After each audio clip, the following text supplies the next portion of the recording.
So the day has come, the West Coast Uni is in, the wines have been poured. Switch the camera around. Been talking about it for a few days. Gonna have 3 wines. Try 3 wines with it, with the West Coast Uni. This is the Mount Louis sur Loire, the Chenin from Loire that I really liked, about $30-ish. I have 3 more bottles. I used the Corbin just to extract some. I'm actually going to have a steak for dinner because this is just really an appetizer. The Chateau Chalon Vin Jaune, so yellow wine out of the, I always get this wrong, the Jura, I'm pretty sure. Jura or Savoy, and I am sorry I get it wrong. But $100 wine, 2008, very funky. I thought it'd be very cool to try it with Uni, which is also a very funky tasting food. And then the Saumur Le Petit Rochinol Loire. So this is a Chenin Blanc heavy sparkler.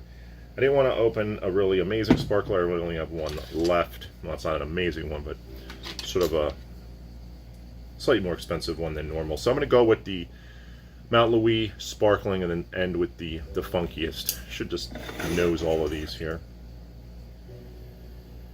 Yep, this is just great aromas.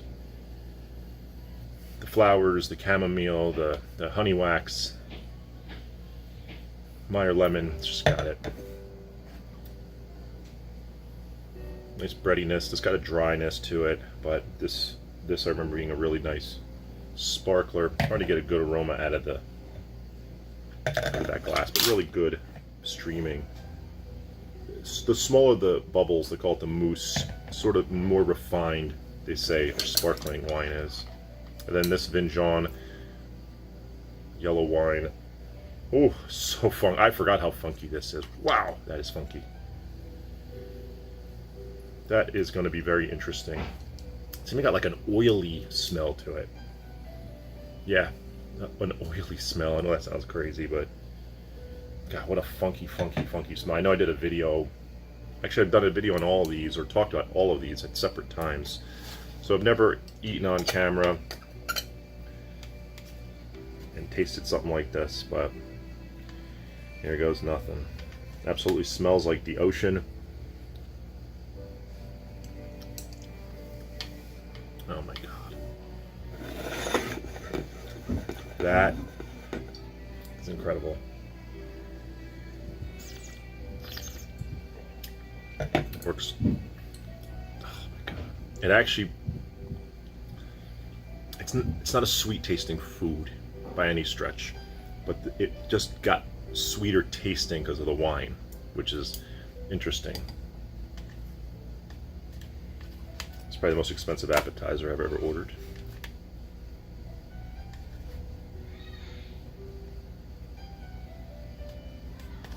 Break this up into 3 portions here. But super creamy.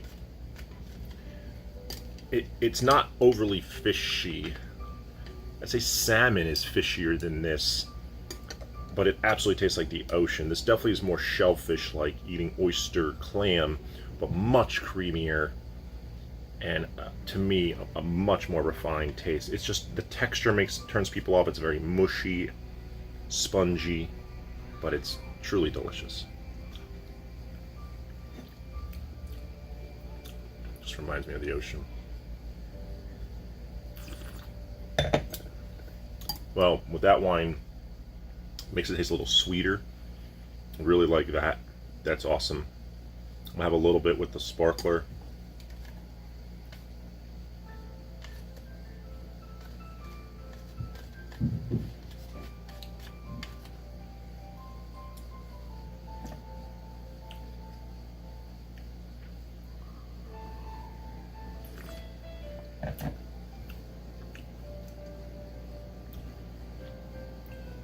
That brings out a little saltiness and briny. That brings out a little of the brininess of this. So first one made it a little sweeter tasting. This brings out more of the saltiness of the uni. It definitely has a brininess to it. It's not as briny as an oyster, though.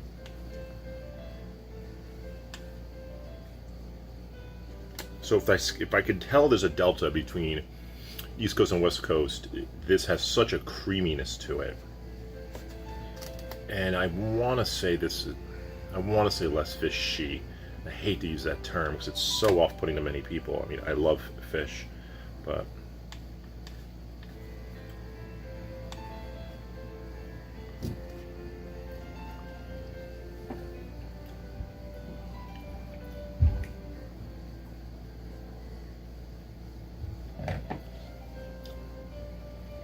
yeah, brings out a little bit of makes it a little, it's like adding a little salt to it. Don't know quite why, just what I'm getting. It works too.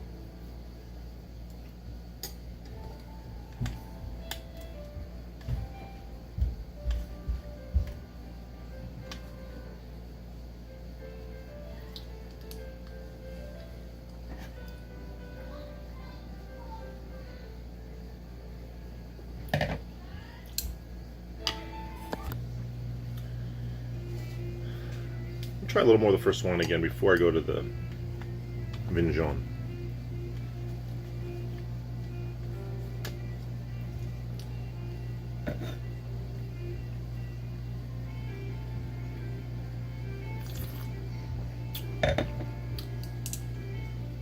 I think so far I prefer the sparkler.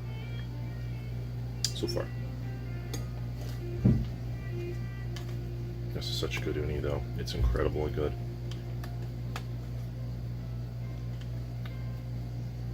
Sea urchin being actually not the roe, which is eggs, it's the gonads.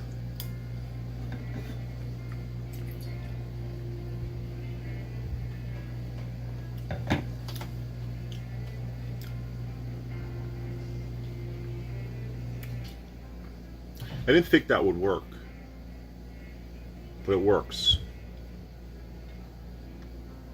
Need a little more though.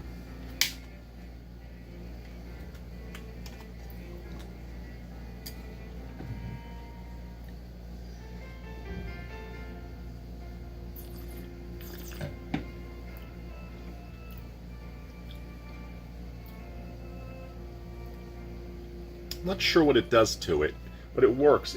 It's got a very strong pungent aroma, like you think it's going to be very alcoholic, but it absolutely doesn't taste as intense as it smells. I mean, it's extremely funky.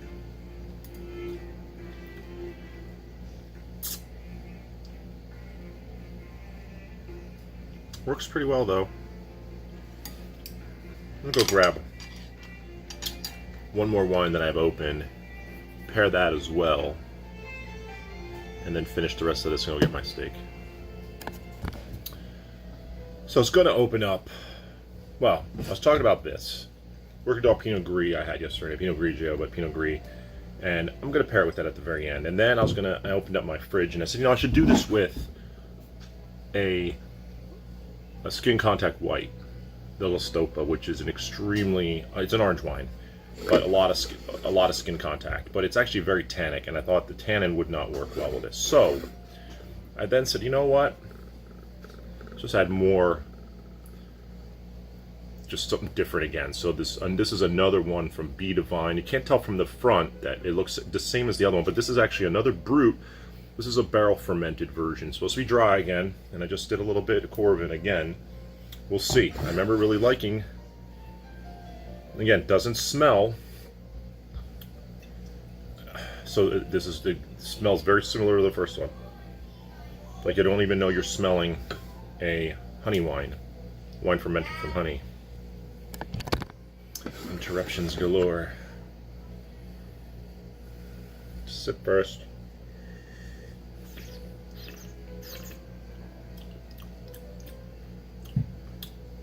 This tastes a little different than the last one. I'm not sure how this is going to go with the uni, but let's give it a shot. This one's a big piece here. Let's Try to break this up a little bit. Portion it out.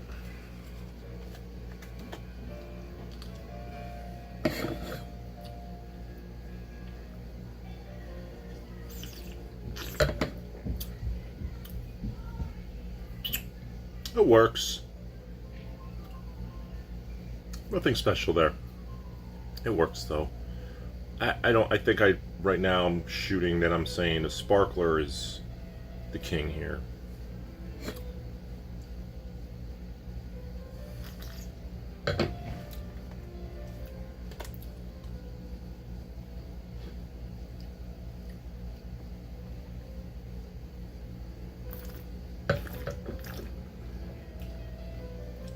It kind of does what the first one does.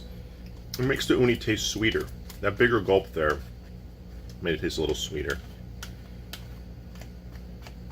So I had 4, 5 rows. I'm on the last row. I wanted to make this video 7 minutes and call it 7 minutes in heaven, but this is just, you know, with a few pauses in here, I'm at a 15-minute. You know, this is a very expensive delicacy, absolutely a delicacy. You don't fill up on this, you just enjoy it. You pair it, I think, properly. I'm gonna try this a little, the Pinot. God, that wine looks white compared to these other wines. You know, New Jersey, Pinot Gris. Very, very peachy. Oh my gosh, it's like peach juice.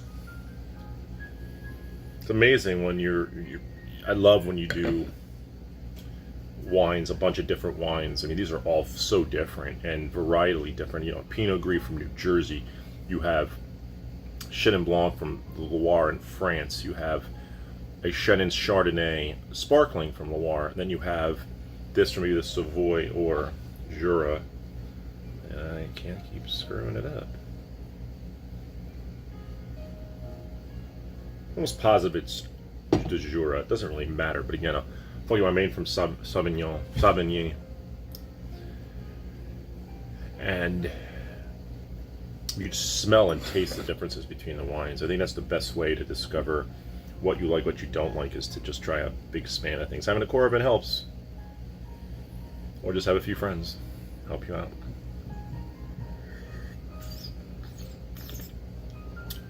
There's a slightly more bitter aftertaste. Pinot Gris can kind of do that, because it's very, very dry, or can be very dry.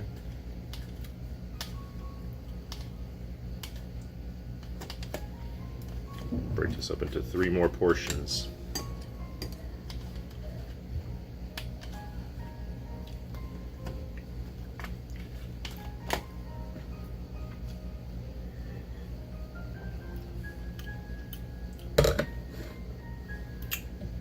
I think for how neutral that is, it's probably the least successful. I think all the other ones have a character. Even the honey one has a different character to it, and I think a more body. All these wines have a little bit of a body. The sparkler has the sparkle, you know, the carbonation, but also made from Chenin. I wouldn't pair this with Chardonnay, oak Chardonnay. Certainly unoaked Chardonnay would be fine. I think acidity raises this level up. And Pinot Gris is very high acid wine, but it's such a neutral-ish. Well, it just smells super peachy, but I think because it's such a low, I don't know.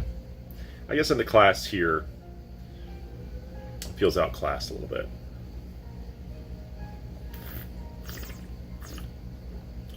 It's good wine. Nonetheless, sushi, whitefish, like uni, I feel like I want something a little bit funky, maybe a little bit sparkling, a little bit different. So I'm gonna have my last 2 bites, I think, with the sparkler. Let me get a few more bites.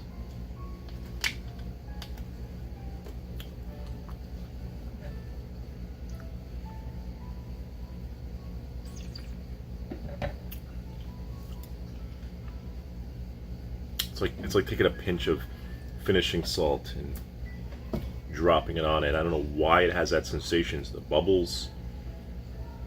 Maybe there's a salinity to this sparkler, but it's like adding finishing salt to a meal or a dish. That's what I would attribute it to. That's my comparison.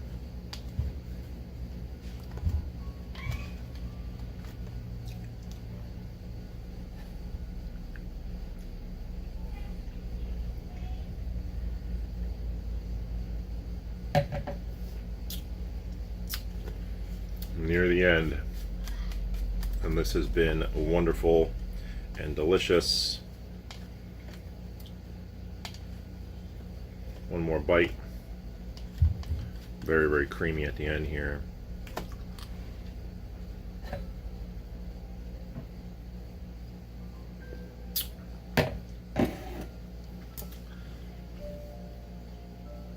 Puts me in a happy place for sure. This was fun, delightful, and educational for me to some degree. I've never done this type of thing with uni. With uni, I've typically just had it with whatever white wine somebody might bring to dinner, or with sake. Sake absolutely works great with this. I'd like a higher end sake with this though. Junmai Daijinjo. I don't really talk about sake that much as I used to drink a lot of sake. Sake is actually more associated with how they make beer. It's more brewed than it is made like wine, vinified. Either way, it doesn't matter. It's still kind of, and it's made from rice, but feels like it's wine, and you would drink it chilled. The good ones you drink chilled just like you would a white wine, so more closely assimilated with the taste of wine, the serving of wine, the pairing of wine, but it's made more towards beer. But you're not going to have sake with wings and pizza. It just doesn't work that way. Anyway, the last bite I'm going to lick out of here because I don't want to lose any of this deliciousness, but it's impossible to get it on the chopsticks. And that's it. I'm going to go cook my Wagyu filet, have it with some red wine that I haven't chosen yet, and be slightly sad that this uni is gone. And I will definitely want to order more, but I might have to start selling some blood for that. Alright, that's it. Have a good one.